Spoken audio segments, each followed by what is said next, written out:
Sudah siap? Nah, silakan Kang Yudi bisa dimulai. Baik, bismillahirrahmanirrahim. Assalamualaikum warahmatullahi wabarakatuh. Waalaikumsalam Waalaikumsalam. warahmatullahi wabarakatuh. Alhamdulillah, Bapak dan Ibu semua. Pada malam hari ini kita memasuki malam ke-5 ya, untuk kegiatan series webinar yang diselenggarakan oleh Media Satu Guru Indonesia. Pertama-tama saya mau memperkenalkan diri dulu selaku moderator. Di sini nama saya Yudi Kurnia dari pimpinan Pusat Satu Guru juga, kemudian juga dari SMP Muhammadiyah 8 Bandung, Kompleks Pendidikan Muhammadiyah Antapani. Pada kesempatan kali ini, Bapak dan Ibu semua, insya Allah akan membersamai kita dan sudah hadir Pak Iwan Kurniawan yang akan menjadi pemateri di malam hari ini. Terima kasih juga kepada pimpinan Pusat Satu Guru yang hari ini sudah diwakili juga oleh Pak Bambang atau Mr. Bam. Di sini ada juga Om Jay selaku pembina juga, kemudian ada Pak Agus dan rekan-rekan lain yang sebagai guru mungkin ya kebanyakan. Bapak dan Ibu, sebelumnya saya mau membacakan dulu sedikit CV dari Pak Kurniawan. Mohon izin. Eh, saya akan membacakan CV dari Pak Iwan Kurniawan. Profil Pak Iwan, nama Bapak Iwan Kurniawan MAG, beliau lahir di Ciamis tanggal 28 Juli, untuk tahunnya tidak disebutkan Pak. Mudah-mudahan Bapak sehat terus. Kemudian beliau ini adalah selaku kepala sekolah di di SD Muhammadiyah 7 Bandung. Banyak sekali hal yang sudah beliau lakukan, antara lain aktivitasnya sebagai tutor nasional pendidikan siaga bencana gitu ya.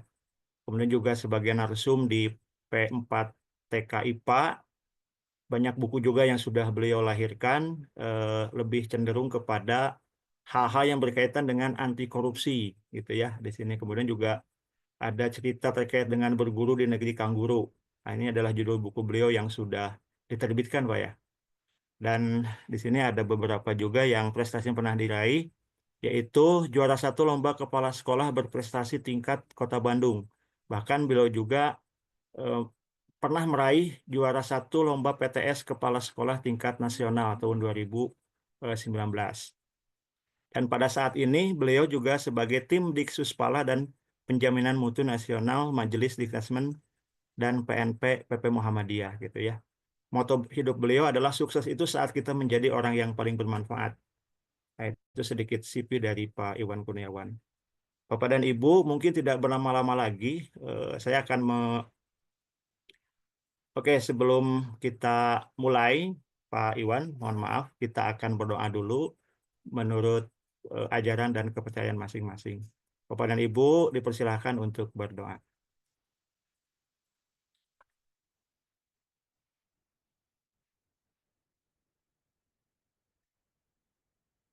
Berdoa selesai. Pak Iwan, dimonitor suaranya. Assalamualaikum. Salah. Baik, Pak Iwan, untuk waktu dan kesempatan saya serahkan ke Pak Iwan. Nanti sesinya kita bagi pemaparan. Nanti gimana nyamannya Pak Iwan saja, untuk jika misalkan di tengah-tengah ada peserta yang ingin menyampaikan pertanyaan, nanti boleh juga untuk kita eh, respon gitu Pak ya. Ya, Seperti itu supaya kegiatan kita lebih dinamis gitu. Bisa Pak ya? ya, ya. Baik, terima kasih. Mangga Pak Iwan.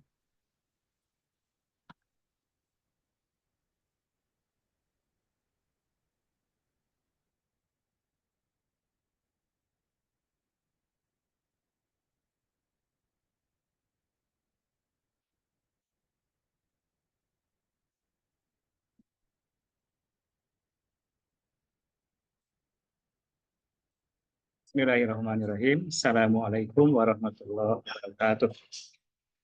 Assalamualaikum warahmatullahi wabarakatuh. Yang saya hormati Bapak dan Ibu pimpinan Satu Guru yang hadir pada saat ini, ada Mr. Bam, ya, ada Pak Pak Kiai ini ada hadir, Pak Yudi, Penuhun, ada juga Om Jai ya yang hadir pada ini. Terima kasih Om Atur Jai Nuhun ada, dan Pak. Bapak Ibu guru yang mungkin hadir pada saat ini dan malam ini. Terima kasih telah bersama-sama dengan kita. Mudah-mudahan malam ini menjadi malam yang penuh manfaat buat kita semua. Dan insya Allah hari ini kita akan membincangkan, mendiskusikan terkait dengan strategi komunitas belajar dalam pendidikan, khususnya bagaimana membangun masyarakat belajar yang pada saat ini memang kita ketahui bersama bahwa pendidikan kita ini memang sedang dalam ujian besar. Kenapa? Karena juga kita bisa melihat betapa guru yang dulu itu selalu digugu dan ditiru, dihormati, dihargai, seolah-olah hilang hanya gara-gara kejadian satu dua kejadian yang justru malah menghilangkan sosok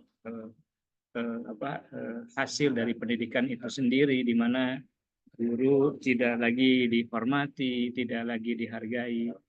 Bahkan itu dilakukan di kelas atau di tempat yang sangat sakral kalau dalam istilah pendidikan kita, yaitu kelas yang seharusnya sebagai tempat di mana pendidikan itu berlangsung, di mana keakraban antara guru dengan siswa itu berlangsung, di mana saat kelas itu menjadi taman, menjadi tempat yang menyenangkan, menjadi tempat yang menggembirakan, justru malah menjadi ajang pertarungan, ajang hal yang kurang pantas dilakukan di ruang tersebut. Itu juga sering terjadi. Bahkan juga banyak kita dengar kejadian-kejadian yang di luar pengetahuan atau di luar nalar kita, ya. Kenapa kok harus terjadi di dunia pendidikan seperti itu, di mana sekolah seolah-olah tidak lagi mampu untuk bisa melahirkan konsep pendidikan yang benar, begitu. Itu juga menjadi pertanyaan di akhir-akhir kemarin ketika masih banyak pertanyaan dan kejadian-kejadian yang menimpa pendidikan bangsa. Belum lagi Bapak Ibu sekalian, di mana ketika COVID berjalan atau berlangsung selama hampir 2 tahun, banyak orang tua yang mengeluh terkait dengan betapa susahnya mendidik anak, membelajarkan anak di rumahnya masing-masing. Karena mungkin orang tua juga harus berperan ganda pada saat itu. Dia harus berperan sebagai ibu, harus berperan sebagai suami untuk istri untuk suaminya. Harus juga dia berperan untuk guru buat anak-anaknya. Sehingga memang pada saat itu sangatlah memungkinkan orang tua tersebut agak sedikit perlu mengeluarkan tenaga ekstra, pikiran ekstra, waktu ekstra ya, untuk pendidikan anak-anaknya. Tapi di sana juga kita bisa mengambil hikmahnya bahwa ternyata memang begitu beratnya menjadi seorang guru. Lantas sekarang di manakah letaknya pendidikan itu bisa berjalan dengan baik?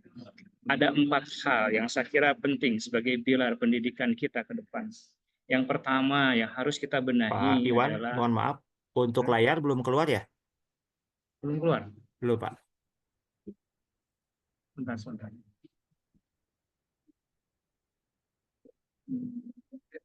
Share screen.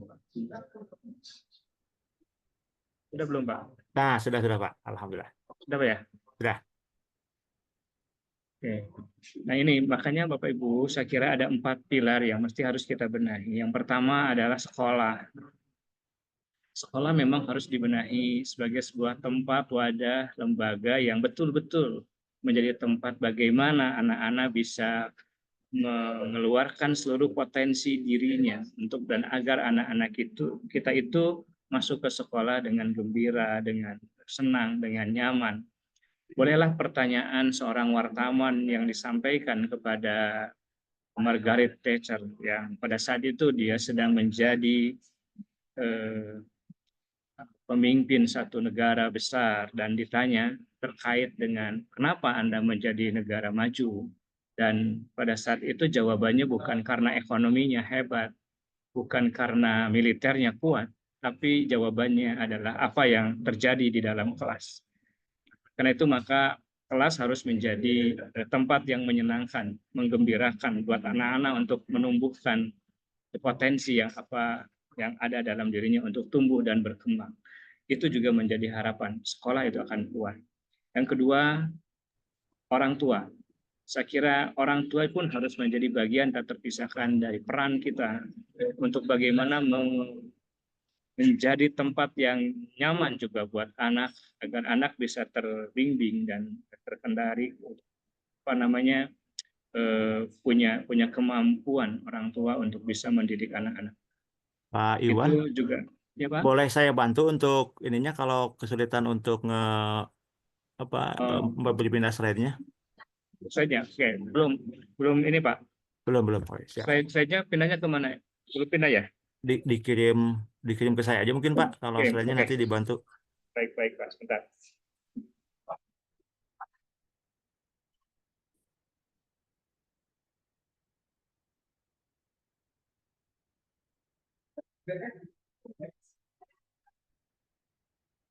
Pak Yun sudah kirim Pak Yun. Apa ini?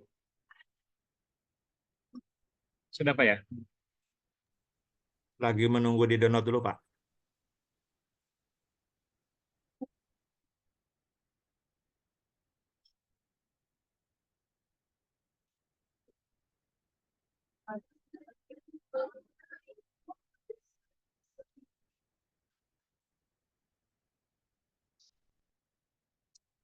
Oke. Baik, sambil menunggu Bapak Ibu Sebentar Pak. sekalian, Siap, boleh. baik, sambil menunggu Pak Yudi ya. Yang menjadi permasalahan adalah di mana tidak adanya komunikasi dan interaksi serta pemahaman yang sama terkait dengan pendidikan, maka sering terjadi kesalahan dalam memahami siapa yang berhak, siapa yang berkewajiban mendidik sebenarnya. Kalau semuanya paham bahwa semua hal yang saya sampaikan tadi, baik sekolah, orang tua, masyarakat, dan terutama sekarang adalah media, itu bertanggung jawab terhadap pendidikan, maka tidak ada lagi yang harus saling menyalahkan. Karena semua itu harus bertanggung jawab untuk mendidik anak-anak dan bangsa kita ke depan, atau generasi bangsa kita ke depan.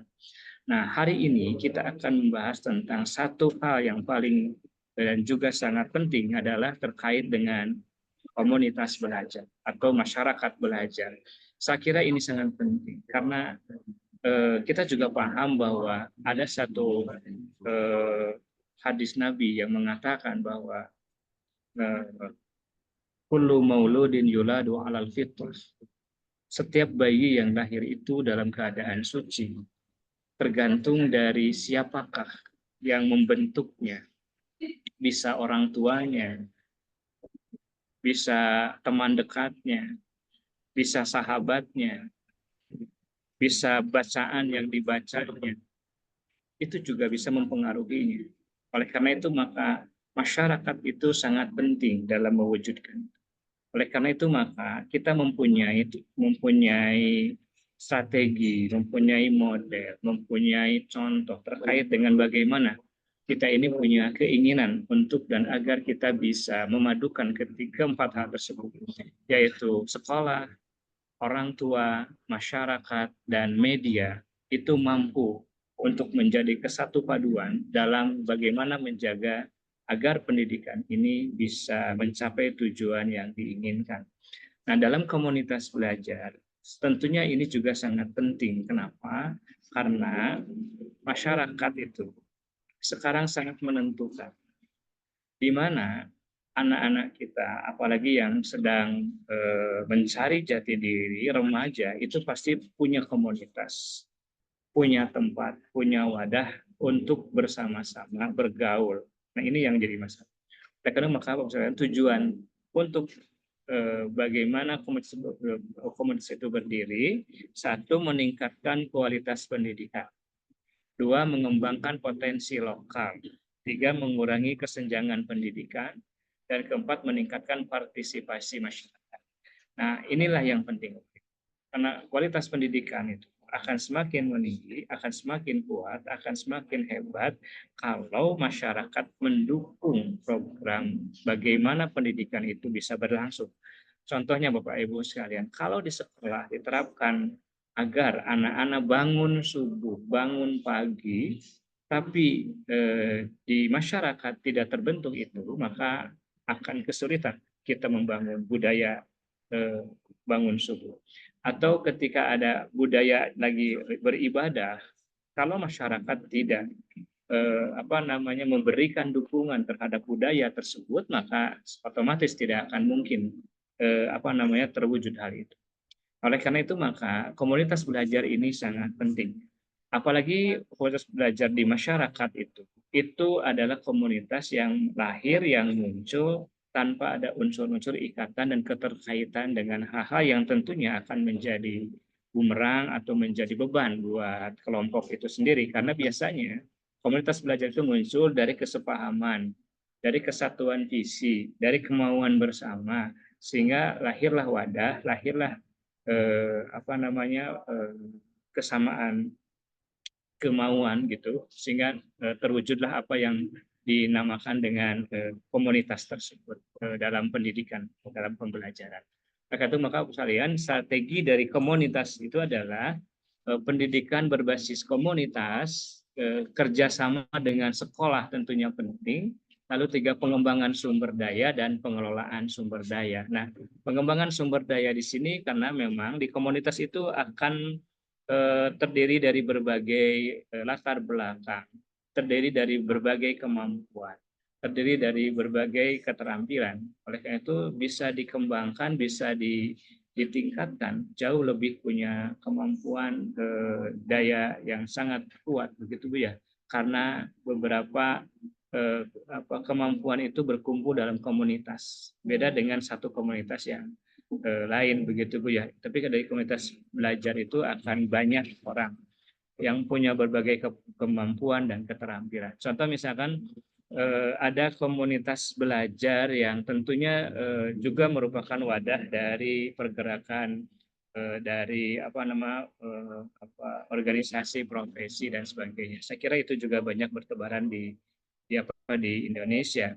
Termasuk juga saya kira satu guru ini merupakan sebuah wadah yang sangat efektif nanti ke depan bagaimana membangun sebuah komunitas belajar yang cukup efektif ya untuk bagaimana bersama-sama dengan pemerintah dan negara mewujudkan apa yang diharapkan dalam mencerdaskan kehidupan bangsa ke depan. Kenapa? Karena kita menyadari betul bahwa sehebat apapun kurikulum yang dikembangkan, sebagus apapun begitu pembelajaran yang ada di sekolah, tapi kalau tidak didukung oleh komunitas pembelajar, tidak didukung oleh masyarakat belajar, saya kira agak sedikit sulit. Kenapa? Karena justru anak-anak kita itu juga berkembang, tumbuh, dan berkehidupan di masyarakat. Sehingga sekarang juga banyak yang mengeluh kenapa? Karena pengaruh masyarakat, pengaruh lingkungan jauh lebih kuat kepada anak-anak kita ketimbang keluarga dan sekolah. Ini jadi pertanyaan kita bersama. Kalau nanti komunitas belajar itu banyak muncul di masyarakat, saya kira itu akan jauh lebih mewarnai. Contoh misalkan tahun 2000-an, kita banyak mengenal adanya komunitas remaja masjid pada saat itu. Di mana ketika seorang remaja tidak menjadi remaja masjid, rasanya kurang gaul begitu. Tapi setelah itu hilang begitu. Justru sekarang komunitasnya di kafe, hangout ya dan sebagainya begitu ya. Yang saya kira itu banyak yang justru malah sekarang seperti itu yang dikhawatirkan.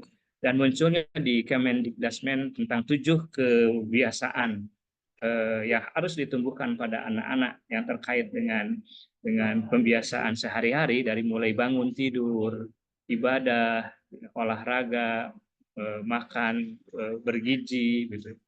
Dari mulai bermasyarakat dan tentunya tidur cepat itu karena kekhawatiran akan apa yang sekarang terjadi di masyarakat yang banyak mempengaruhi, terutama juga adalah pengaruh dari media begitu yang tentunya banyak mempengaruhi masyarakat, anak-anak kita terutama yang masih dalam dunia pendidikan. Saya kira itu penting. Lalu juga pengolahan sumber daya saya kira penting karena saya melihat banyak kesempatan nanti ke depan di mana orang-orang yang berada di komunitas belajar ini punya peran yang cukup efektif karena tidak terlalu banyak aturan yang mengikat begitu, sehingga banyak peluang untuk kita bersama-sama membantu pemerintah dan negara ini mewujudkan pendidikan yang jauh lebih bisa memberikan peluang untuk kita ini kan diharapkan bisa menjadi Indonesia emas tahun 2045. Tentunya peran komunitas belajar ini sangat penting karena dikhawatirkan Bapak Ibu sekalian budaya yang muncul dari pembiasaan kenapa harus tidur cepat begitu. Sedangkan saya mengkhawatirkan pengaruh gadget, pengaruh media dan pengaruh media sosial yang sekarang ada itu jauh lebih menguasai anak-anak dan generasi kita. Mau bagaimana tidur cepat gitu. Kalau jam 10, jam 11 bahkan sampai jam 12 malam masih berinteraksi dengan gawainya begitu. Dan ya mending kalau positif, tapi kan kebanyakan yang lebih menarik itu justru yang kurang mendukung pendidikan kita. Saya kira itu juga menjadi catatan kita bersama Bapak Ibu sehingga insya Allah ke depan kita penting strategi komunitas tersebut. Bisa berpindah Pak Yud.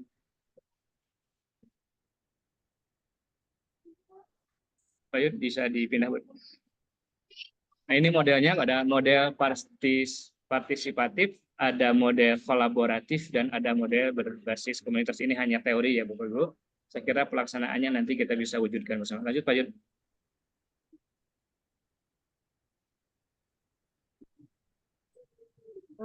Ini contoh strateginya Bapak Ibu.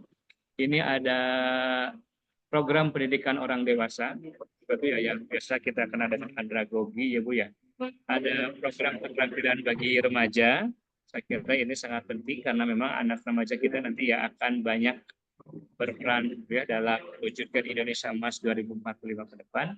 Dan contohnya juga ada pembangunan perpustakaan komunitas. Bapak Ibu, saya dulu pernah membangun perpustakaan berbasis komunitas, itu namanya Macanarea.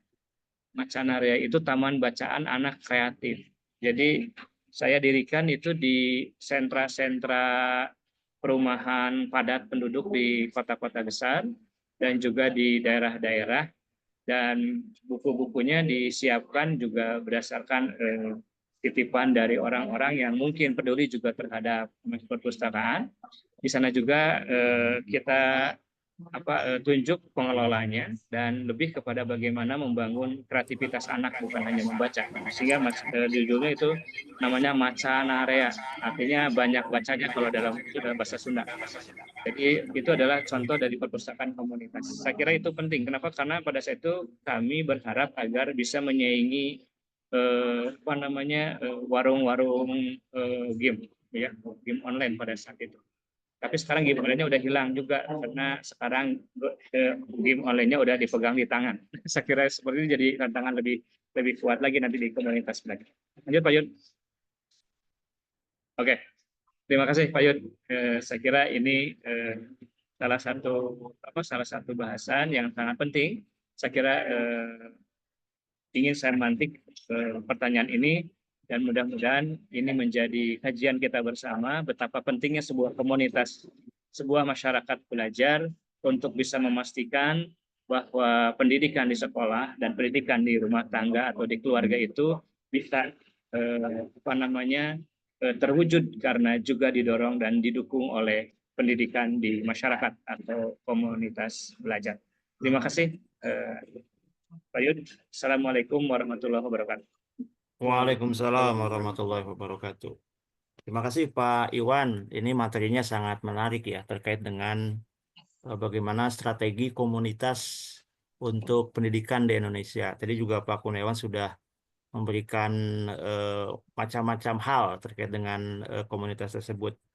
Nah, mungkin ada Bapak dan Ibu yang ingin bertanya terkait dengan materi yang sudah disampaikan, atau mungkin ada hal yang ingin disampaikan terkait dengan komunitas-komunitas yang mungkin selama ini Bapak dan Ibu ketahui ya. Tadi mungkin Pak Kurniawan juga sudah menyampaikan beliau menggagas ya yang namanya komunitas membaca dengan agak unik tadi namanya ya, Macanarea gitu. Macanarea itu kalau dalam bahasa Sunda itu eh, membacanya banyak kan Pak Iwan ya kalau di bahasa Indonesia kan gitu. Maka Bapak dan Ibu yang punya pertanyaan boleh di kolom chat atau langsung raise hand. Nah, ini kita diskusi lumayan panjang Pak Iwan. Kalau di pertemuan sebelumnya kita tutup itu di jam 21.30, mungkin ini bisa tutup di jam 12 ya. Mister Bam itu langsung kasih kode, waduh, gitu ya. Maka Bapak dan Ibu atau siapapun boleh untuk bertanya atau memberikan semacam pengalaman. Biasanya di sini karena kita tahu Bapak dan Ibu guru semua ya, hampir kebanyakan juga ada yang sudah berprofesi juga sebagai kepala sekolah, ada pengalaman mungkin yang bisa kita bagi bersama atau hal yang ingin disampaikan ke Pak Kurniawan. Silakan.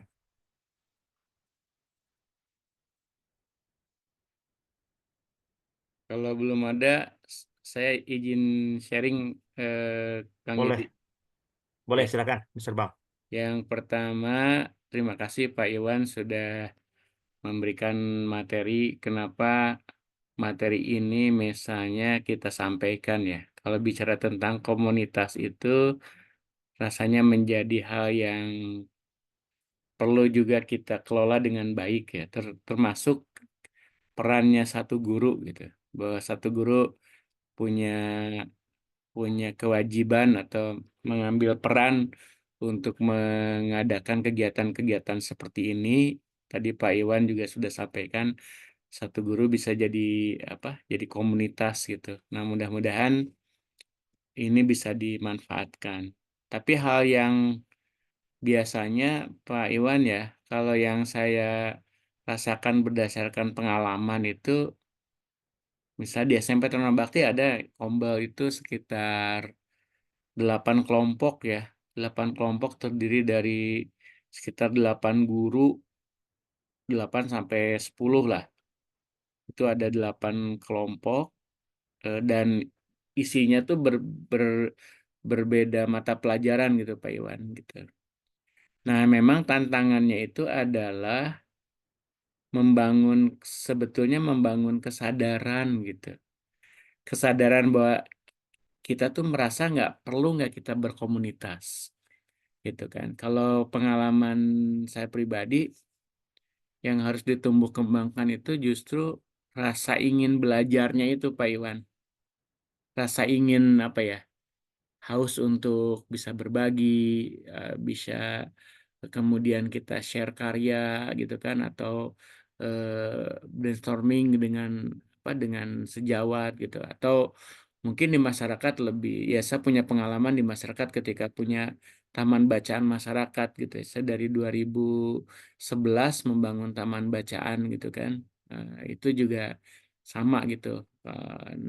Namanya waktu itu TBM AS Lebakwangi. Tapi AS-nya bukan Amerika Serikat ya, tapi Ayah Salwa gitu. Itu Salwa nama putri kami, jadi namanya TBM Ayah Salwa Lebakwangi. Itu TBM AS gitu. Nah, jadi eh, nah bagaimana sebetulnya membangun apa ya semangat gitu, karena eh, komunitas khususnya buat guru-guru ya. Kalau kita fokuskan ke guru-guru ya.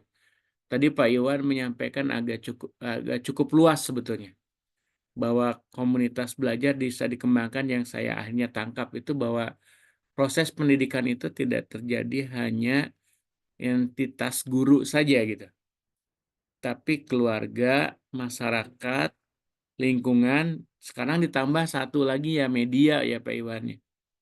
Nah, ini yang rasanya justru butuh kita gemborkan ya apa di gembor-gemborkan gitu bahwa pendidikan itu bisa berhasil kalau kita bekerja sama dengan baik.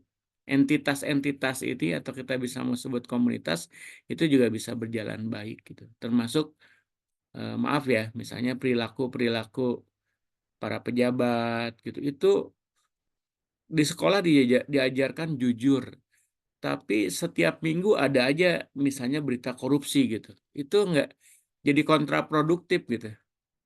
Nah, maka kalau tadi kemarin di materinya Mas Sabrang itu kan luar biasa tuh. Jadi pendidikan harus bisa merubah segalanya meskipun ya akhirnya kemana-mana sih sebetulnya berkaitan dengan apa banyak hal gitu. Nah, bagaimana komunitas ini khususnya misalnya buat gurunya itu sendiri buat mengembangkan yang berkaitan dengan proses tugas utama di sekolah. Nah, kira-kira apa nih yang harus terus dikuatkan gitu dalam tahun ke depan sehingga komunitas itu efektif, karena yang saya rasakan ketika itu dibentuknya yang dari atas gitu kan bikin kombel karena dari pengawas gitu ya bikin aja itu tidak akhirnya lahir dari merasa sadar bahwa oh kita ngerasa perlu gitu. Itu mungkin Pak Iwan sambil sedikit curhat juga itu. Terima kasih. Baik, terima kasih Terima kasih. Pak Kurniawan. Mangga untuk ditanggapi. Iya, terima kasih Pak. Sebenarnya yang paling dikhawatirkan orang tua itu kan sebenarnya dengan siapa anak kita berteman, dengan siapa anak kita berkawan, dengan siapa anak kita berkumpul, dengan siapa anak kita pergi. Itu kan sebenarnya harus dikhawatirkan. Justru itu yang sangat berpengaruh, Bapak Ibu. Makanya ketika anak kita aktif di komunitas belajar, itu adalah hal yang sangat menggembirakan harusnya buat orang tua. Kenapa? Karena kita bisa mengukur bahwa ketika ada di komunitas belajar minimal anak kita itu punya wadah, punya tempat yang positif begitu untuk mengembangkan kemampuan.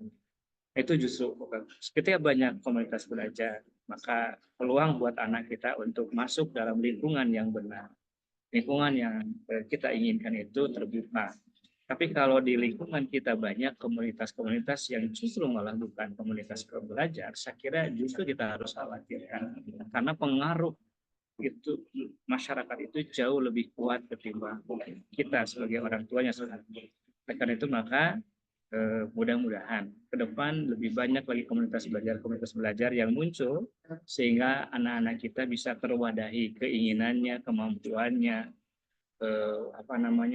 bakatnya begitu ya, sehingga anak kita walaupun tidak fokus di sekolah karena mungkin terbatas waktu, tapi juga dia bisa mengembangkan kemampuannya itu di komunitas-komunitas yang ada di lingkungan masyarakat sekitarnya, sehingga betul kata Bapak tadi, kita bisa berharap banyak lah pada lingkungan, karena Bapak Ibu ternyata banyak orang tua kecewa ketika anak sudah dikuliahkan, sudah disekolahkan, tapi tidak kelihatan bekas pendidikan karena pengaruh masyarakat negatifnya jauh lebih kuat pada diri tersebut.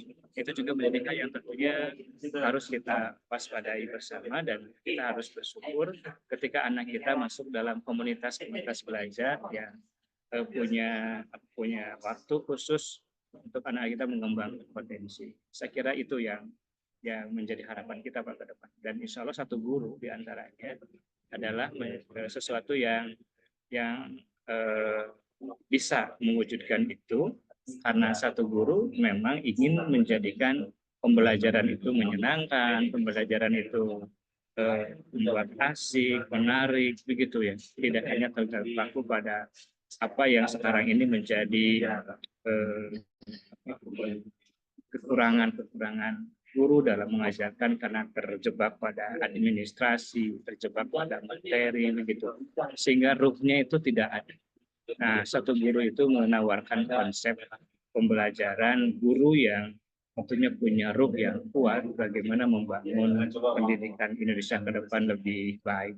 Saya kira itu mungkin yang harus kita wujudkan ke depan. Baik, terima kasih Pak Kurniawan atas tanggapannya. Ini ada pertanyaan dari Bu Rusmiati, izin saya bacakan Pak ya. Saya setuju dengan Mr. Bam katanya ya. Yang itu yang saya alami karena terbentuknya komunitas bukan dari kepentingan diri guru tersebut. Pertanyaan beliau adalah mungkin Bapak bisa share bagaimana cara menumbuhkan bahwa pentingnya kita dalam komunitas untuk pengembangan diri, gitu Pak. Jadi bagaimana pentingnya menumbuhkan diri kita, gitu ya, dalam sebuah komunitas untuk dirinya berkembang, gitu. Mangga Pak. Betul. Terima kasih Bu ya. Jujur, saya punya kemampuan, keterampilan bukan dari sekolah. Saya punya keterampilan, kemampuan bukan dari sekolah. Ya, misalkan saya adalah lulusan PAI, tapi saya punya kemampuan IPA. Dan IPA saya bukan didapat dari sekolahan, gitu Pak. Tapi saya belajar dari komunitas, gitu Pak. Ya, saya punya kemampuan untuk mengantarkan ceramah atau khutbah atau mau balik gitu Bu ya. Saya bukan berasal dari lulusan dakwah di sekolahan, tapi saya punya kemampuan itu saya dapat dari komunitas. Saya kira itulah pentingnya, betul, saya setuju dengan Ibu. Bagaimana kita bisa mengembangkan, ternyata komunitas belajar itu bisa memberikan kemampuan bagi kita jauh lebih efektif gitu. Kenapa?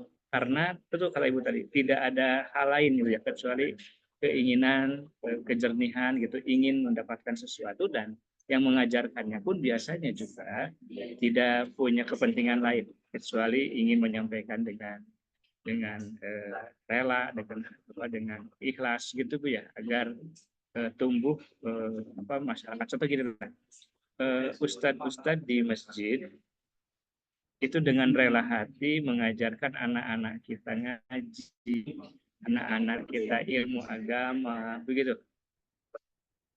Itu ternyata jauh lebih efektif bertanam pada diri anaknya ketimbang di sekolah yang sudah dibuatkan aturannya, dibuatkan semacamnya gitu. Terkadang itu terjadi. Gitu. Nah itu saya kira penting harus kita pahami bersama. Ternyata memang komunitas belajar pun bisa memberikan arti untuk kita. Bahkan kita juga paham betul sekarang banyak yang punya kemampuan. Contoh misalkan dia kuliahnya di jurusan teknik, tapi bekerjanya jadi direktur bank. Ketika saya tanya, kenapa kok bisa begitu? Dia mengembangkan kemampuannya bukan di sekolah formal. Ada yang lulusan teknik tapi menjadi musisi. Ketika saya tanya, Pak, Bapak kuliah sedih nggak? Enggak, tapi saya belajar dengan teman-teman di komunitas. Saya kira itu yang ternyata justru yang menghidupi itu bukan sekolah, sertifikat atau ijazah sekolahnya, tapi yang menghidupi justru adalah kemampuan dia yang dia dapat di komunitas belajar. Saya kira Bapak Ibu ini juga menjadi hal yang sangat penting buat kita semua dimanapun. Ya, saya setuju dengan Ibu tadi. Saya kira yuk Bu, kita sama-sama untuk juga menjadikan masyarakat belajar ini menjadi masyarakat yang siap dan mendukung dan mendorong terkait dengan sekolah dan juga orang tua di rumah. Insya Allah kalau masyarakat yang menjadi masyarakat belajar, banyak orang tua yang tidak khawatir anak-anak kalaupun ada di luar. Itu Bapak Ibu. Baik, ini saya setuju banget nih Pak dengan Pak Kurniawan nih terkait dengan tadi bahwa kemampuan dari seorang guru itu tidak hanya didapatkan di sekolah atau kampus Pak ya, tapi di luaran itu ternyata mampu melahirkan keterampilan-keterampilan lain. Dan komunitas yang berada di luar sekolah itu adalah bisa jadi bagian dari pengembangan diri seseorang gitu Pak ya. Betul Pak ya? Alhamdulillah. Baik, terima kasih katanya Pak dari Bu Rusmiati. Maka Bapak dan Ibu, Mr. Bam, ada pertanyaan lagi sebenarnya, Ya, Mr. Bam. menambahkan aja nih menarik kalau ini dikembangkan ya diskusi ini dari tadi pertanyaan Bu Rusmiati gitu ya. Kalau bicara tentang pengembangan diri, rasanya ada yang pertama aspek kebutuhan. gitu kan, apa nih yang sebenarnya dibutuhkan oleh kita gitu. Kalau misalnya sebagai guru, kemudian tidak hanya kebutuhan sih sebetulnya, ada juga motivasi. Jadi kebutuhan dan motivasi ini hal yang harus terus kita jaga gitu. Jangan-jangan kita merasa sudah cukup lah di sini nih. Ya saya contoh nih Pak Iwan, saya ngajar itu tinggal 10 tahun lagi. Maka saya gunakan kata saya ngajar tinggal 10 tahun lagi gitu. Biasanya kalimat itu kalau tinggal rasanya cepat gitu. Tapi kalau santai aja masih ada 10 tahun lagi gitu ya. Rasanya juga jadi santai gitu. Oh, Tapi ketika saya menggunakan kalimat apa tinggal 10 tahun lagi, jadi banyak hal yang rasanya saya harus menyiapkan ini yang saya butuhkan gitu. Saya butuh butuh pengembangan diri, misalnya ketika saya dapat tugas tambahan di sekolah sebagai koordinator literasi, saya berpikir terus bagaimana literasi di sekolah itu berkembang gitu. Sehingga akhirnya dalam amanah 2 tahun ajaran ini, saya akhirnya melahirkan rapot literasi, Pak Iwan.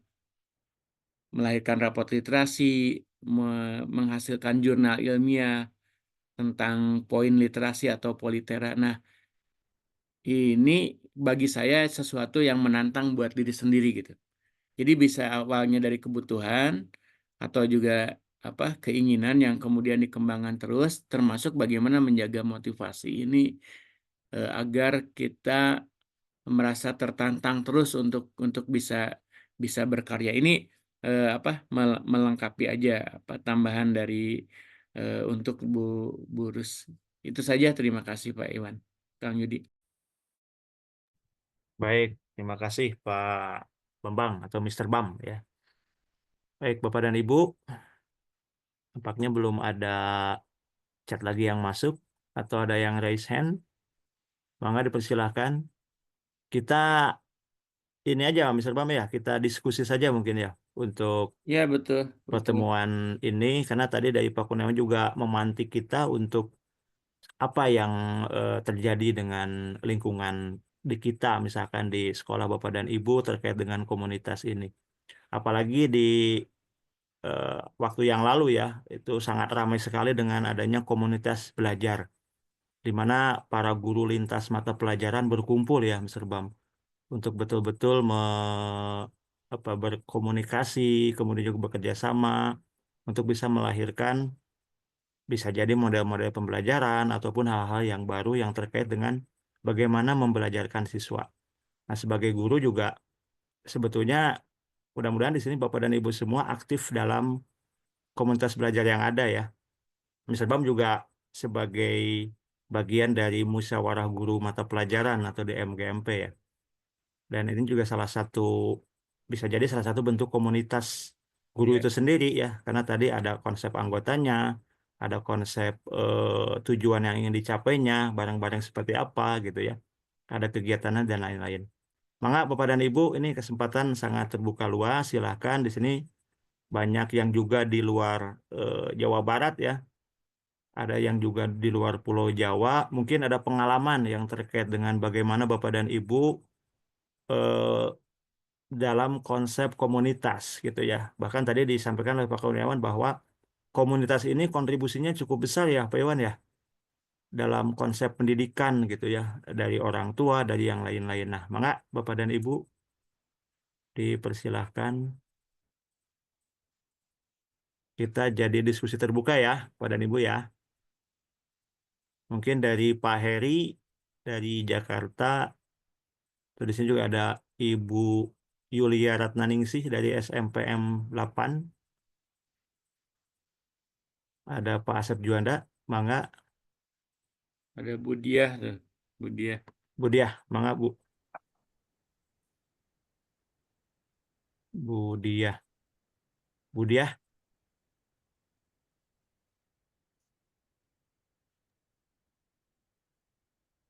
oke.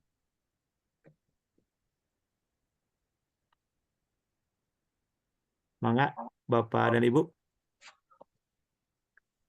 Ya. Ada Pak Arif, maaf Pak Arif, dipersilakan.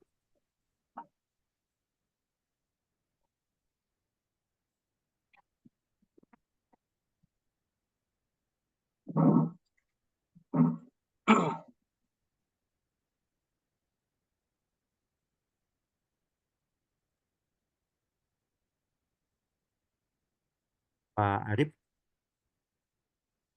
Ya, mungkin kenapa komunitas itu, proses belajar di komunitas itu lebih lebih lebih cepat berhasil, bukan lebih cepat berhasil ya, lebih berjalan karena memang di sebuah komunitas itu proses pembelajaran berlangsung secara alamiah.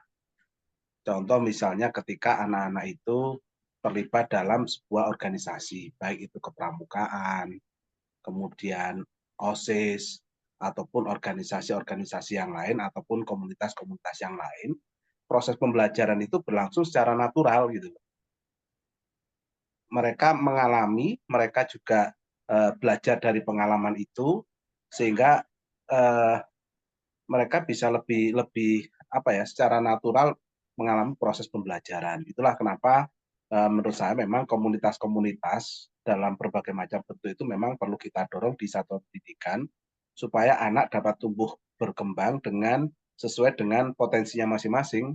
Menurut saya seperti itu, Pak Yudi.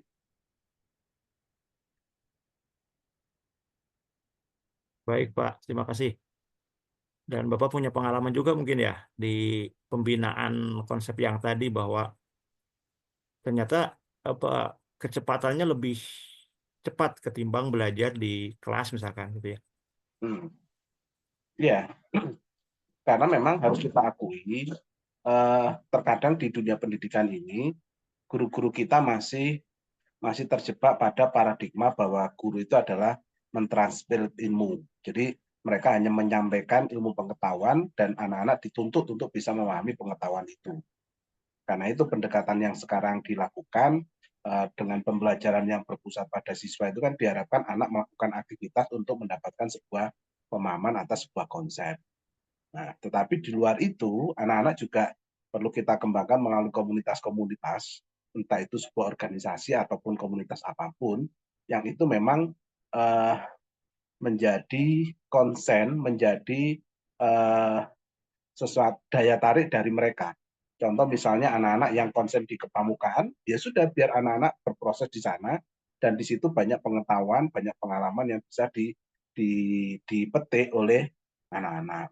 Karena itu setiap pengampu, kalau di sekolah itu kan kita punya pembina masing-masing ekstra ya, dan masing-masing ekstra itu biasanya punya komunitas-komunitas. Nah, kita harus bisa memberikan penguatan kepada para pembina itu supaya dia bisa benar-benar mengembangkan sesuai dengan potensi yang dimiliki oleh anak-anak itu. Termasuk pembina OSIS pun juga sama. Mereka harus bisa memberikan penguatan kepada anak-anak. Disinilah mereka harus belajar tentang berorganisasi, merencanakan sebuah kegiatan, melaksanakan sebuah kegiatan, dan mempertanggungjawabkan atas kegiatan yang telah dilaksanakan. Dan itu prosesnya akan lebih masuk karena akan dialami secara langsung oleh anak-anak kita. Baik Pak, terima kasih Pak atas penerangannya kepada kita semua terkait dengan mungkin ini ekskul itu juga bisa dikatakan sebagai komunitas Pak ya. Ya, komunitas itu tahun 2019 saya ikut kegiatan di Semarang, itu kita menggagas tentang konsep komunitas. Hanya kan oleh kementerian, komunitas itu kan dibatasi pada 3 hal, komunitas intrasekolah, antar sekolah, kemudian daring ya di situ. Tapi sebetulnya komunitas itu kalau kita pahami lebih besar, ya sebuah kelompok masyarakat dengan tujuan yang sama di situ. Karena itu saya memandang bahwa komunitas itu bukan hanya seperti yang ada di panduan komunitas belajar, tetapi komunitas belajar itu ya semua kelompok-kelompok yang ada di satuan pendidikan itu bisa dianggap sebagai sebuah komunitas. Baik, baik Pak. Terima kasih Pak Arif atas penjelasannya. Saya mungkin beralih ke ini dulu, Mr. Bam, ke pertanyaan dari Bu Rusmi lagi terkait dengan eh, di zaman yang sudah canggih ini katanya masih ada atau tidak semua guru paham terkait dengan IT atau tidak semua pembelajaran dapat memanfaatkan IT. Nah, ini untuk kasus di daerah tertentu. Bagaimana pengalaman Bapak dalam mengatasi kondisi ini, Pak? Mungkin eh, Pak Iwan punya pengalaman terkait bagaimana pemanfaatan IT ataupun yang di daerah yang belum ada gitu, Pak. Gimana? Apakah dengan komunitas bisa berjalan seperti apa gitu, Pak? Ya, setuju nih dengan Pak tadi ya Pak ya, Pak sampaikan Arif, Pak Herman ya. Pak Arif, Pak. Pak Arif ya, Pak Arif saya setuju sekali. Eh, lebih lebih apa lebih luas ya yang namanya komunitas itu. Baik Bu Rusmiati ya, terima kasih. Ini dari NTB ya Bu. Memang di beberapa daerah di Indonesia ini agak sulit untuk jangankan berhubungan dengan IT, tapi untuk mendapatkan sinyal aja cuma ada beberapa daerah yang agak sulit. Saya kira itu tentunya tidak harus menjadi kendala buat sebuah komunitas belajar. Karena apa? Karena komunitas belajar itu bisa dilakukan dimanapun dan dalam keadaan. Saya kira yang paling penting adalah bagaimana wadah tersebut atau komunitas tersebut bisa belajar tentang yang bermanfaat buat daerahnya. Tadi disinggung juga, kenapa lebih lebih cepat dimengerti? Karena memang lebih kepada pengalaman hidup sehari-hari, lebih kepada praktik bukan kepada materi. Saya kira itu menjadi hal yang sangat tepat buat komunitas belajar lebih lebih efektif begitu yang sampaikan tadi. Dan tentunya banyak di daerah-daerah yang justru malah kesulitan IT malah berkembang IT. Justru di daerah-daerah yang IT-nya sangat minim justru malah banyak remaja-remaja atau pemuda-pemuda di komunitas belajar yang justru menguasai. Saya kira kekurangan dan itu tidak menjadi masalah buat komunitas belajar untuk terus belajar. Saya kira itu menjadi bukti Bu ya, ketika kita, mohon maaf, saya kemarin ke Kaltara, Kalimantan Utara. Saya berada beberapa hari di Pulau Tarakan, Nunukan sampai juga ke Sebatik, Bapak Ibu. Saya kira di sana juga banyak justru malah mohon maaf satu-satunya yang bisa buat apa namanya buat sejenis lagu mas sekolah dan sebagainya dengan nada yang indah, dengan suara yang indah, dengan tekniknya yang bagus begitu Bu ya, justru itu ada di sana. Ketika saya tanya itu siapa yang mengerjakan, adalah sekelompok anak-anak remaja pemuda dari satu komunitas pembelajar. Padahal itu di daerah yang menurut kita mungkin agak sedikit jauh IT, tapi karena keseriusan, karena kesungguh-sungguhan, justru melahirkan karya-karya yang di luar dugaan.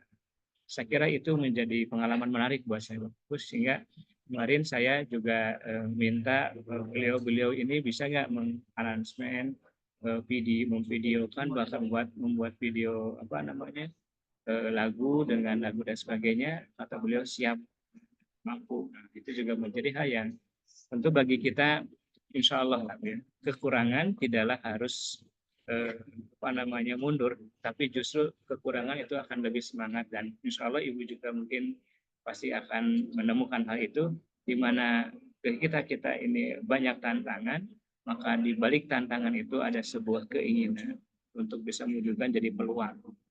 Challenges become opportunities, kayak gitu ya. Jadi tantangan akan kita ubah menjadi peluang. Karena tidak ada orang hebat, orang baik, orang sukses kalau tidak ada tantangan. Saya kira insya Allah dengan berbagai macam tantangan, apalagi di bidang IT, ini akan menjadikan orang-orang di komunitas belajar itu semakin semangat, semakin giat untuk bisa mengejar ketertinggalan dari yang lain.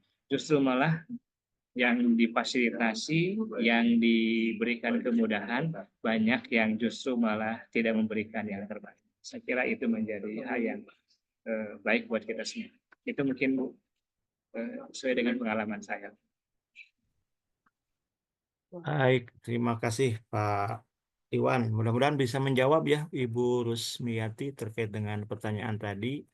Mungkin ini Pak, sedikit dari saya nih, dari penjelasan Pak Iwan, mungkin perlu sekali lagi diulas terkait dengan apa saja sih tantangan-tantangan yang dihadapi oleh komunitas-komunitas ini, secara global aja mungkin Pak ya, tantangan-tantangan komunitas ini yang di pendidikan itu apa sih tantangan yang terbesar gitu, bahwa komunitas ini bisa menjadi bagian pendukung dari sebuah pendidikan gitu Pak.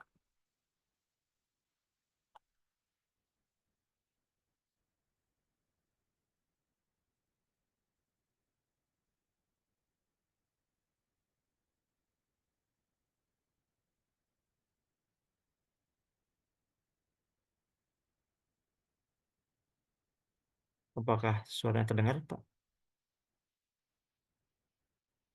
Oke,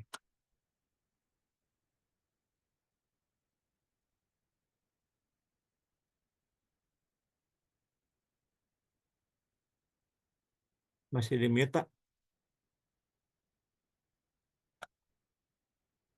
Assalamualaikum. Dengar Pak ya? Paham? Ya udah Ya. ada Pak.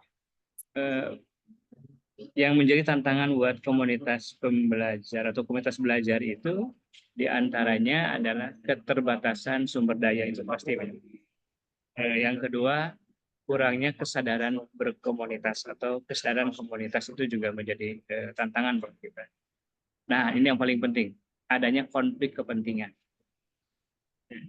Dan tentunya adalah perubahan kebijakan pendidikan. Saya kira itu juga menjadi tantangan buat kita semua. Oleh karena itu, maka solusi yang harus kita kembangkan adalah pertama mengembangkan kerjasama dengan pemerintah. Saya kira kita harus ya pemerintah. Yang kedua, meningkatkan kesadaran berkomunitas. Yang ketiga, mengoptimalkan sumber daya lokal yang ada. Dan keempat, mengembangkan program pendidikan yang relevan. Saya kira itu yang bisa dilakukan, Pak. Siap, terima kasih Pak. Mohon izin saya membacakan lagi nih, ada pertanyaan di kolom chat dari Ibu Ayu.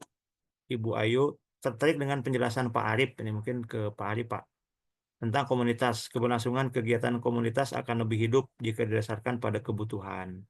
Sebagian besar komunitas muncul di sekolah hanya untuk memenuhi tuntutan PMM, bukan karena kebutuhan untuk mengembangkan kualitas diri maupun siswa, sehingga agak sulit menggerakkannya katanya.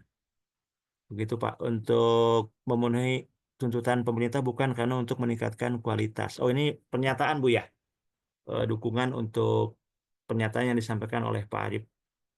Terima kasih Bu Ayu atas penjelasannya. Ini mohon maaf, ini di jaringan di rumah saya agak sedikit kurang bersahabat, Bapak dan Ibu semua. Jadi saya coba matikan dulu video. Mr. Bam, mohon maaf Siap, nanti siap. kalau untuk ada kendala, saya mohon untuk dibantu ya. Siap, siap. Baik, Bapak dan Ibu, apakah masih ada? Oh, ini ada yang masuk. Terima kasih Pak. Ya, sama-sama Ibu Ayu. Mungkin tadi ini Kang Yudi saya menarik Yang ketika mana Pak? Pak Iwan menyampaikan apa ya bahwa yang terjadi itu hal-hal yang sifatnya kekurangan gitu ya. Nah Hmm, itu kekurangan bisa jadi hal kelebihan. yang tantangan. Iya maksudnya itu bisa dijadikan tantangan gitu. Jadi ketika ada kekurangan, kelemahan, nah itu mudah-mudahan bisa apa ya mendongkrak daya kreativitas kita sebagai guru gitu. Kalau misalnya ya contoh dalam pelajaran informatika itu ada plug sama unplug gitu ya Kang Yudi ya misalnya itu Ya, kan salah satu atau mungkin yang terjadi di saya di Taruna Bakti ketika rombanya bertambah tidak selalu ada kelas pelajaran informatika itu di lab gitu Kang Yudi. Jadi ya, jadwalnya berbarengan, yang satu di lab, yang satu di kelas. Nah, tapi bagaimana saya misalnya ketika giliran ngajar di kelas itu jadi apa ya tetap punya kreativitas ini. Ini ketika kita bicara dengan kekurangan. Kalau dikaitkan dengan komunitas tadi bahwa betul bicara tentang kebutuhan, bicara tentang motivasi baik itu murid atau pun guru gitu kan. Nah, mungkin kita bisa memotivasi anak-anak kebutuhan apa sih yang diperlukan untuk masa depan ketika SMP, misalnya mau ke SMA, apa sih Ya, yang dicita-citakan mereka untuk di SMA gitu kan. Kan banyak tuh hal-hal yang sederhana. Ada contoh yang menarik ketika saya jadi koordinator literasi. Mr. Bam, kenapa ya saya kalau baca itu, kalau satu kali baca itu kok nggak langsung paham gitu. Itu anak kelas 7 gitu.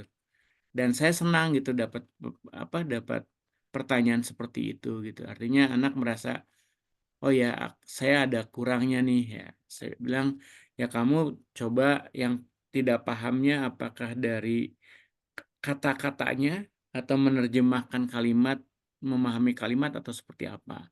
Kamu bisa baca ulang gitu. Atau kamu diskusikan dengan temanmu. Jadi banyak cara. Itu berangkat dari kekurangan. Jadi rasanya betul bahwa komunitas akan menjadi hal yang penting untuk mengembangkan anggota komunitas, terlepas itu komunitas apapun, baik itu guru, murid gitu. Karena komunitas yang, maaf ya, komunitas yang di luar pernikahan tuh juga berjamur ya Pak Iwan ya. Maaf ya, misalnya ada komunitas motor gitu ya, komunitas ya anak-anak gaul gitu kan, itu juga hal yang mempengaruhi yang kurang baiknya ada juga gitu. Itu dari sisi komunitas gitu.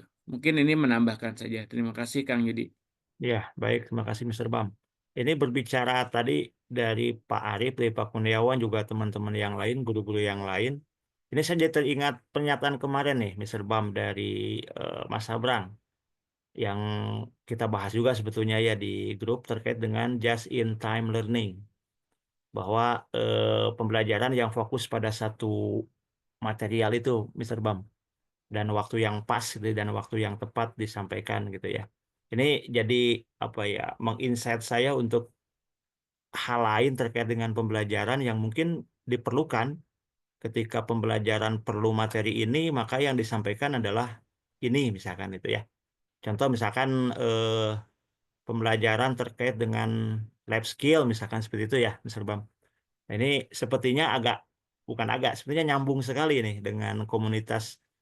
Ada korelasi bahwa pembelajaran yang tadi menurut pandangan dari Pak Arief, kemudian juga ada pengalaman dari Pak Iwan, kemudian dari teman-teman yang lain, bahwa pembelajaran itu yang lebih menyenangkan lebih di komunitas katanya gitu ya, lebih langsung ke sasaran gitu, karena anak-anak satu fokus juga di dalamnya, apa yang mereka inginkan juga mereka dapatkan gitu ya.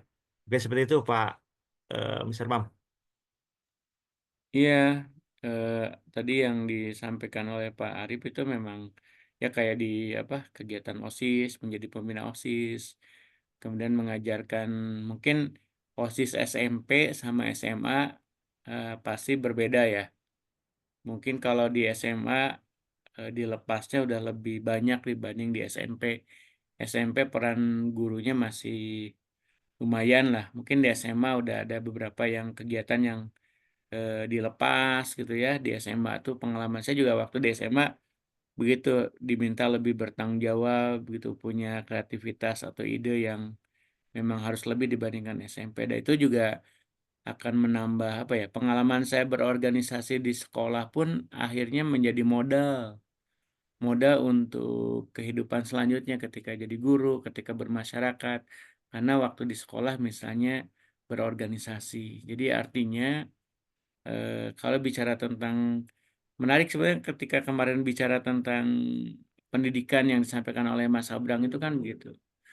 Pendidikan itu harus menjadikan siswanya itu atau manusianya itu menjadi orang-orang yang bisa menyelesaikan masalah gitu kan. Itu hal yang nempel dari kemarin sehingga eh, ketika mereka terjun di lapangan dalam kehidupan bermasyarakat, nah itu banyak hal yang sebetulnya tidak semua ilmu yang mereka pelajari itu relate di masyarakat gitu.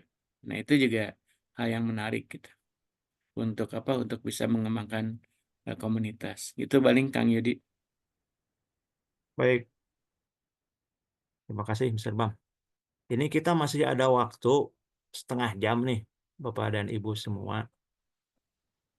Mudah-mudahan masih ada diskusi yang perlu kita kembangkan kembali nih terkait dengan komunitas. Dan saya yakin sebetulnya banyak sih Bapak dan Ibu terkait dengan pengalaman-pengalaman.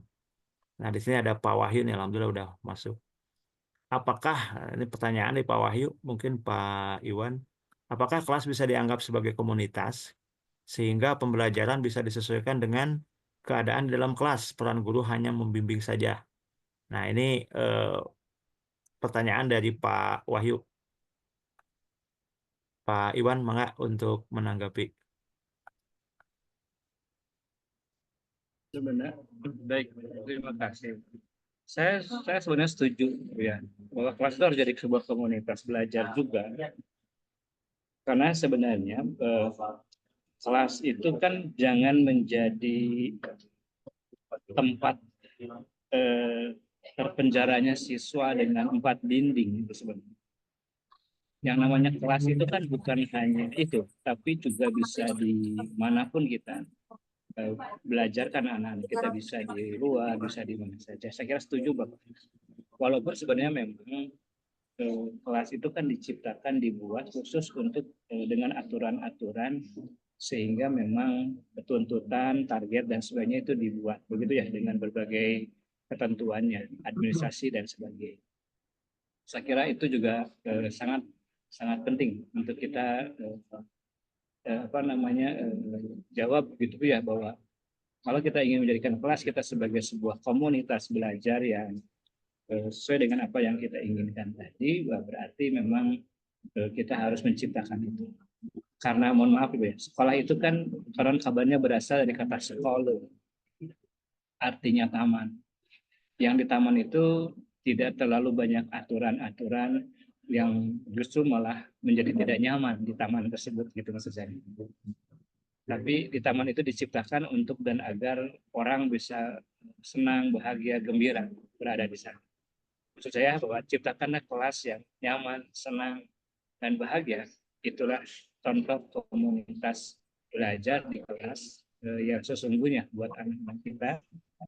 Karena anak-anak kita tidak terjebak hanya dengan teori, dengan tuntutan yang saya kira administratif, tapi juga kita bisa memberikan yang terbaik buat anak-anak.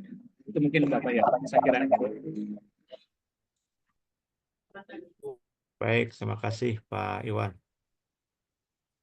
Mungkin itu Pak Wahyu terkait dengan apakah kelas bisa dianggap sebagai komunitas gitu ya. Mangga Bapak dan Ibu yang lain yang ada pertanyaan.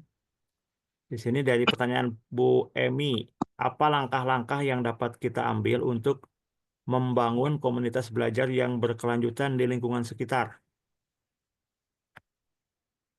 Ini ada pertanyaan dari Bu Emi, Pak Iwan, terkait dengan langkah bagaimana sih membangun komunitas belajar yang berkelanjutan di lingkungan sekitar.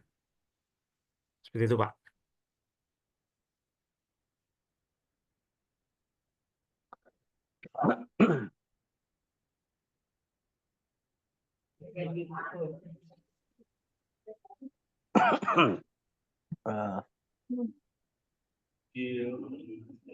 Ya, mungkin begini. Pak Arif mau, oke. Pak Ya, Arif mau menanggapi. Pak. ya. Pertama terkait dengan langkah-langkah itu ya. Bagaimana pertama kita menjadikan komunitas itu sebagai sebuah kebutuhan. Jadi ketika anggota komunitas itu menyadari dan merasa butuh, maka komunitas itu akan berkelanjutan. Jadi langkah yang pertama adalah bagaimana kita menjadikan komunitas kita itu sebagai sesuatu yang dibutuhkan. Yang kedua adalah bagaimana di komunitas itu ada kenyamanan. Jadi ketika anggota komunitas itu merasa nyaman, maka dia akan selalu merasa rasa kebutuhannya akan organisasi, akan komunitas itu akan menjadi lebih tinggi. Nah, kalau dua hal itu sudah tercipta, barulah nanti komunitas itu akan menjadi bermakna. Jadi kata kuncinya yaitu tadi 3 hal itu ya. Saya akan naik lagi ke pertanyaannya Bu Rus ya, yang tadi ditanyakan terkait dengan bagaimana di sekolah itu masih ada guru-guru kita yang belum paham tentang IT. Bagaimana pengalaman kita. Jadi memang kita harus menyadari di sebuah sekolah atau secara umum lah, di guru-guru kita itu kalau menurut teori generasi itu kan terpilah menjadi 3 ya. Ada generasi baby boomer yang usia 50 sekian sampai 60 itu kan masih ada. Mereka ini kan generasi baby boomer yang memang susah untuk dikembangkan kemampuan IT-nya karena memang mereka ini kapasitasnya mohon maaf generasi-generasi tua itu memang agak susah ya. Satu itu. Dan itu kita harus bisa memaklumi. Yang kedua adalah generasi X, yaitu generasi-generasi yang dilahirkan di era tahun 65 sampai dengan tahun 70-an ya, sampai tahun 70-an. Ini adalah generasi yang kompleks, generasi X itu. Karena dia mengalami mulai dari zaman kolobendu sampai dengan zaman IT. Dan sampai sekarang masa kerja mereka adalah rata-rata masih di atas 5 tahun. Rata-rata masih di atas 5 tahun. Barulah generasi yang ketiga, guru-guru kita itu adalah generasi Y. Ya, kalau generasi Y, guru-guru yang generasi Y, kemampuan atas IT-nya itu rata-rata sudah bagus karena memang mereka kuliah pun itu sudah harus bekerja dengan menggunakan IT. Nah, persoalannya adalah bagaimana di sekolah, di satuan pendidikan, di sebuah komunitas itu, kepala sekolah itu mampu melakukan memberikan layanan yang terbaik, termasuk memberikan ruang-ruang kepada mereka-mereka untuk pertama melakukan pemetaan, kemudian mengajak kepada mereka itu untuk melakukan upaya-upaya. Nah, ini yang paling penting dilakukan oleh teman-teman kepala sekolah supaya kesenjangan itu tidak disparitasnya terlalu tinggi. Kita juga harus bisa memberikan motivasi kepada guru-guru kita yang masa kerja masih di atas 5 tahun itu, bahwa kita dalam 1-2 tahun ke depan, kalau memang kita tidak mau melakukan perubahan, tidak mau belajar untuk belajar, maka kita akan semakin ketinggalan dan bisa saja kita nanti tidak akan bisa melaksanakan tugas. Karena memang perubahan perkembangan dunia IT ini cukup besar. Karena itu ini mereka-mereka ini yang generasi Y yang masih aktif dan mendominasi sebagai guru senior di tempat-tempat kita itu harus bisa kita motivasi untuk selalu belajar. Bagaimana proses belajar itu bisa memanfaatkan teman-teman dari generasi Y yang punya kapasitas untuk bisa saling berbagi dalam sebuah komunitas. Nah, itu menurut saya. Karena itu prinsip SEMIK, kepala sekolah itu harus bisa memberikan servis, kemudian kepala sekolah harus bisa memberikan SEMIK ya, SEM service, empowering, motivasi, kemudian inspirasi dan kolaborasi, SEMIC itu menjadi sangat penting dilakukan oleh seorang pemimpin dari sebuah komunitas. Itu yang terkait dengan pertanyaannya Bu Rus ya. Kemudian yang terkait dengan pertanyaannya Bu Ayu, Bu siapa tadi? Bu Wahyu, Pak Wahyu ya. Nah, ya memang seperti itu. Jadi kalau memang mengacu kepada buku panduan, komunitas itu hanya dibatasi dengan 3 hal itu. Tetapi sebetulnya kalau kita mau bicara komunitas itu kan bisa lebih luas gitu loh. Saya menganggap bahwa sepakat seperti apa yang disampaikan oleh Pak Yudi tadi, bahwa kelas pun adalah sebuah komunitas. Apapun kelompok, apapun sebuah entitas, itu harus kita pandang sebagai sebuah komunitas. Nah, karena itu mereka harus kita fasilitasi yang ada di sekolah itu. Dulu memang ketika zaman saya sekolah, kita masih mengenal adanya organisasi-organisasi seperti adanya IPENU, kemudian IPM, kemudian PII, itu ketika pelajar itu memang dominan. Tetapi setelah adanya undang-undang keormasan itu kan akhirnya hilang. Nah, Sekarang bagaimana komunitas-komunitas itu yang ada di sekolah itu bisa terus kita kembangkan supaya mampu menjadi daya tarik dan tempat berproses bagi anak-anak untuk menuju proses menuju kedewasaan sesuai dengan kesenangan mereka masing-masing. Barangkali seperti itu. Baik, Sedikit terima tambahan. kasih Pak. Terima kasih Pak tambahannya. Pak Iwan mungkin tambahan tadi yang terkait dari Ibu Ibu tadi dari Ibu Emi, Pak Iwan. Cukup Pak ya. Saya kira Pak Arief Cukup ya? hatur nuhun. Terima kasih nih Pak Arief. Baik. Ini saya beri kesempatan dulu untuk Bu Ayu. Bu Ayu tadi sudah raise hand. Mangga Bu Ayu, setelah itu mungkin saya nanti akan membacakan dari Pak Ibu ya, Ibu Abidatul Mufida mungkin ya. Mangga Bu Ayu. Baik, terima kasih Mr. Bam. Boleh saya tidak membuka kamera karena sinyal. Mangga silahkan Bu. Terima kasih Pak. Assalamualaikum warahmatullahi wabarakatuh. Waalaikumsalam warahmatullahi wabarakatuh. Mungkin saya hanya sekedar sharing saja Bapak Ibu.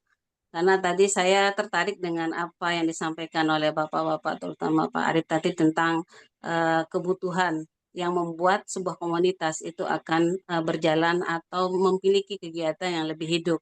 Nah, kebetulan karena saya juga berada dalam beberapa komunitas, baik itu komunitas yang satu mata pelajaran MGMP dan kebetulan saya adalah pengurus inti. Kemudian di sekolah juga saya juga ketua komunitas dan saya juga di siswa itu pembina OSIS. Nah, ketika dikatakan tadi ada beberapa trik untuk membuat komunitas itu menjadi sesuatu yang hidup atau sesuatu yang betul-betul mampu membuat seorang anggota komunitas itu mengembangkan diri, mengembangkan kualitas siswa.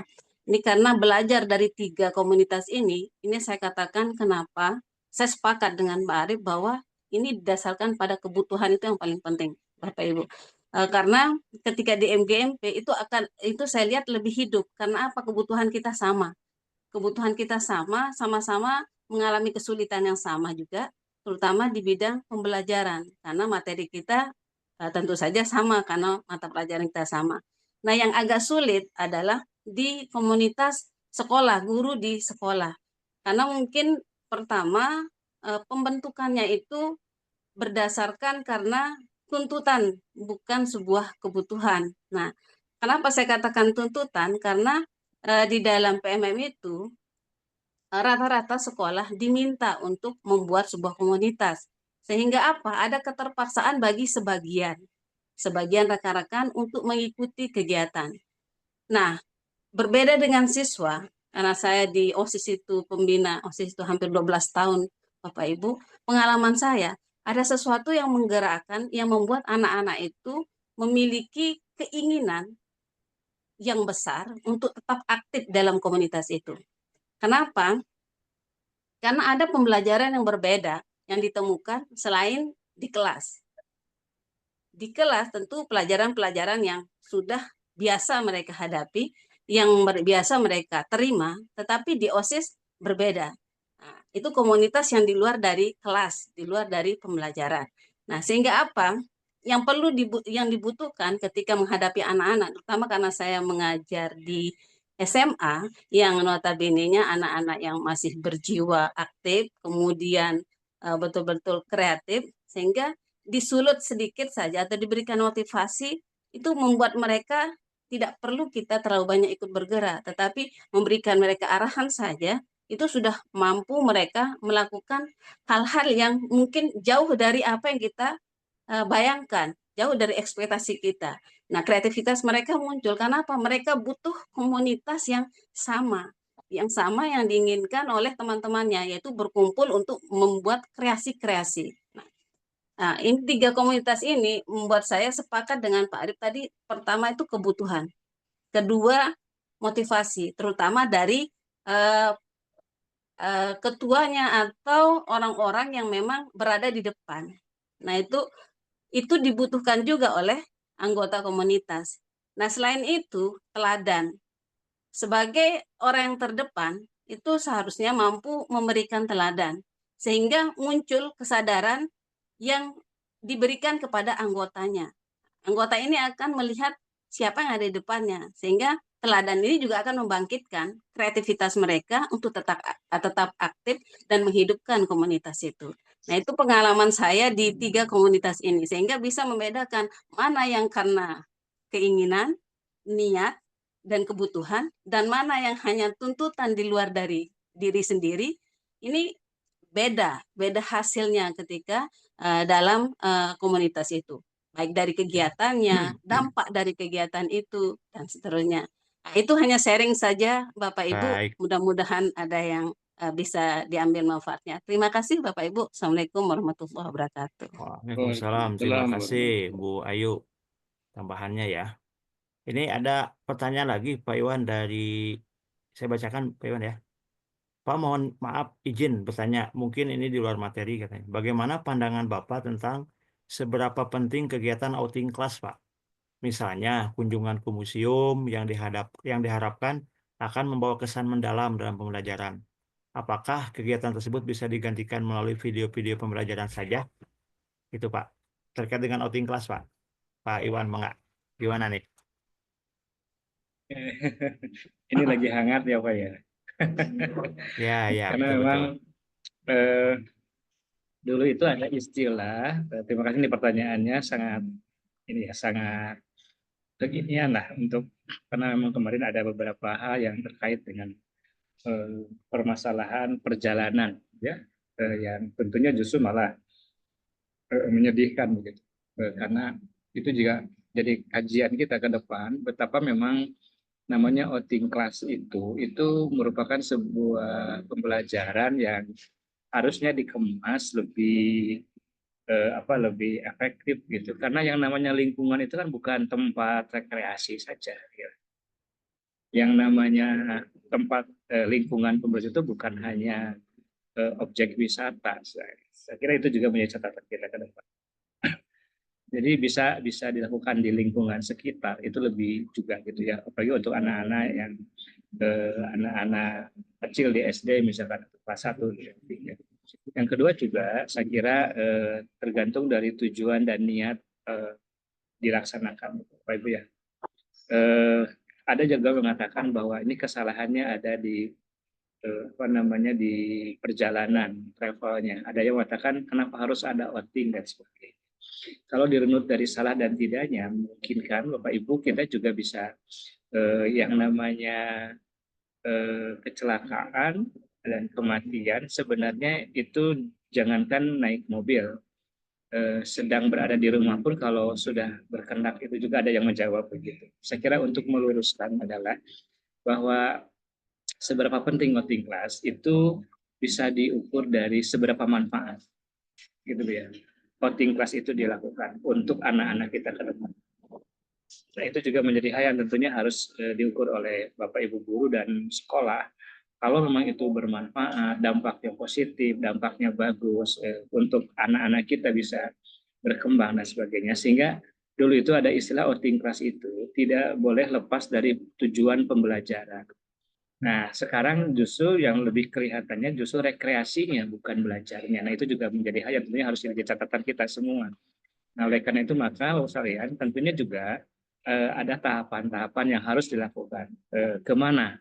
Apa tujuannya? Apa manfaatnya? Apa yang dihasilkan oleh anak-anaknya ke depan? Saya kira itu juga harus disepakati bersama. Itu mungkin yang harus dilakukan. Karena kalaupun kita katakan tidak boleh ada, saya kira juga yang namanya anak itu perlu juga dikenalkan dengan alam dan sekitar, saya kira.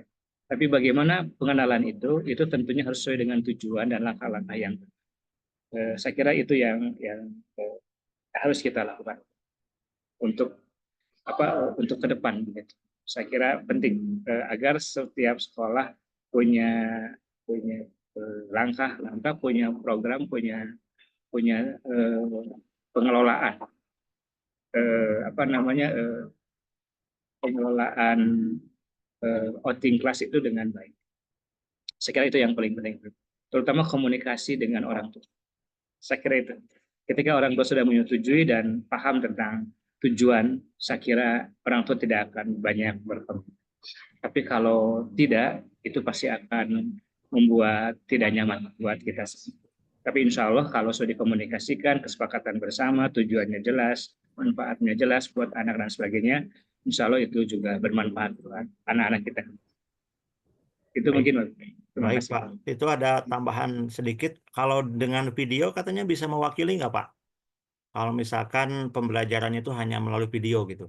Eh, Sebenarnya bisa mewakili, sedikit mewakili, tapi kan yang paling penting tadi manfaatnya. Kenapa manfaat kita ke alam itu alam yang nyata, apa manfaatnya? Kalau di sana hanya duduk-duduk saja, itu hanya ya lebih baik udah aja tinggal video. Tapi kalau ada hal lain, saya kira itu karena anak itu kan operasional konkret ya Pak. Ya, Saya betul. kira itu juga harus menjadi jawaban. Dari sekian outing class, kejadian itu berapa persen? Ya, Itu mungkin menjadi hal yang tentunya harus diukur juga perbandingannya sehingga kita tidak fokus kepada kejadian, tapi fokus pada manfaat. ya. Nah itu juga menjadi kendala. Saya kira kalau virtual reality bisa juga sih mendatangkan kebun binatang. Virtual reality kan bisa ya Pak ya. Bisa, Tapi bisa, bisa. ada manfaat lain mungkin itu yang nanti harus diyakinkan. Kalau semua sepakat manfaatnya agar anak bisa meraba, bisa merasakan kehadiran dan sebagainya, saya kira itu bisa disepakati bersama. Dan Baik. perjalanan tentunya harus dengan konsep yang jelas. Kendaraannya harus yang bagus, terus terjamin, supirnya juga harus yang sudah terjamin, begitu ya, Pak. Saya kira menyedikitkan risiko aja itu kan menjadi hal yang sangat penting buat perjalanan outing class tersebut. Karena ini semua berada di dalam wilayah itu, jadi bukan di outing class-nya, tapi di perjalanannya itu yang harus dijadikan catatan. Baik. Boleh Terima kasih. boleh menambahkan Kang Yudi. Siap, mengawal. Ya, jadi bicara tentang outing kelas, ini Bu Abidato ya, saya nggak tahu jenjangnya apa gitu. Jadi termasuk juga jenjang itu juga perlu ya, TK, SD, SMP, SMA gitu. Itu apa juga mungkin strateginya agak-agak. Itu di MA Pak, di SMA. Oh, SMA ya ya, apalagi SMA sebetulnya Ya, ya. Jadi artinya banyak hal yang bisa dieksplor sih sebenarnya dari SMA itu ya. Ketika misalnya ketika konsepnya bagus gitu ya, apa sebenarnya dari mereka menyiapkan harus pergi datang tepat waktu, berangkat jam sekian, hal-hal yang sederhana, kemudian mereka menyiapkan apa pakaian dan sebagainya, itu kan hal-hal yang yang bisa jadi pengalaman buat mereka gitu kan. Oh, perjalanannya 3 hari misalnya, oh apa aja barang yang harus dibawa dan sebagainya, itu juga hal yang menarik, bisa jadi pembelajaran buat buat mereka gitu.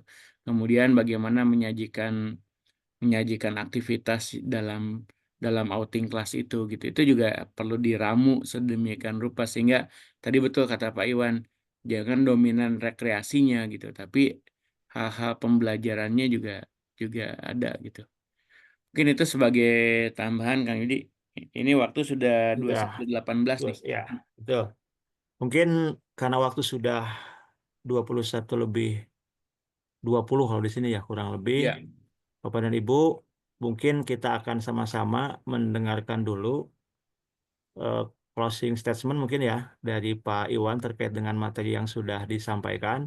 Dan Alhamdulillah apa yang disampaikan oleh Pak Kurniawan ternyata memantik beragam hal yang Alhamdulillah ini sampai malam hari ini masih terlihat hangat Pak Mr. Bam ya. amin, amin, amin. Eh, Sangat tertarik sekali dengan konsep-konsep bagaimana komunitas ini berjalan di satuan pendidikan gitu. Bahkan kita juga tadi sempat membahas terkait dengan bagaimana komunitas ini ada di masyarakat dan mendukung dalam konsep pendidikan di sekolah gitu ya. Pak Iwan, mungkin kami persilakan untuk memberikan kesimpulan mungkin terakhir dari apa yang sudah disampaikan. Mudah-mudahan ini menjadi insight bagi kita semua bahwa Baik, penting terima kasih Bapak Ibu. Pak Yun, siap. saya kira yang hadir di sini semua pantas jadi pembicara Pak Yun. Serbam ya, sangat berkualitas nih yang hadir di sini di Zoom kali ini ya saya kira. Dan saya turut berbangga lah nanti kita bisa sharing, bisa saling bertukar pikiran, dan tentunya mudah-mudahan ini bisa menjadi wadah buat kita untuk bisa lebih memajukan apa yang menjadi harapan kita dalam pendidikan bangsa kita ke depan. Kalau sekolah belum mampu untuk bisa mewujudkan itu, kalau orang tua juga agak kesulitan untuk mewujudkan itu, masih ada komunitas belajar yang bisa membackup, bisa membantu, dan bisa mewujudkan apa yang kita harapkan. Insya Allah dengan komunitas belajar, baik di dalam ataupun di luar, saya kira itu akan menjadi bagian tak terpisahkan dari pendidikan bangsa ini. Terima kasih. Assalamualaikum warahmatullahi wabarakatuh. Waalaikumsalam Waalaikumsalam warahmatullahi warahmatullahi wabarakatuh. wabarakatuh. Keep applause dulu.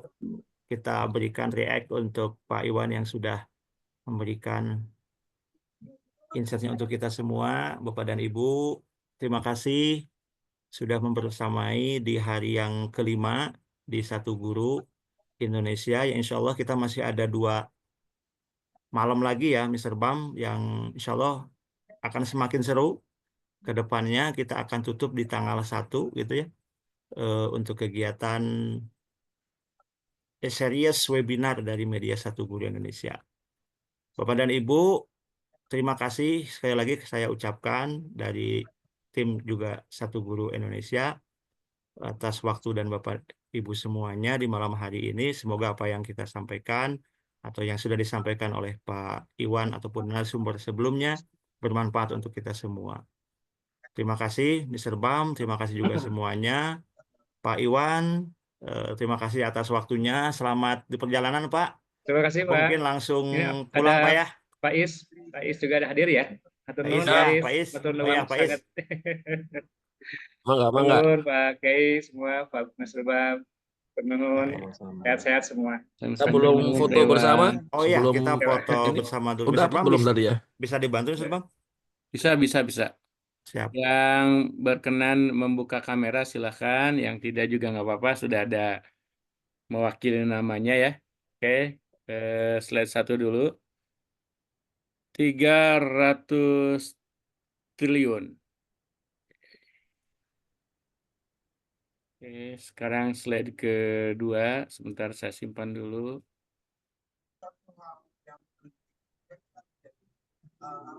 Oke, slide kedua ya.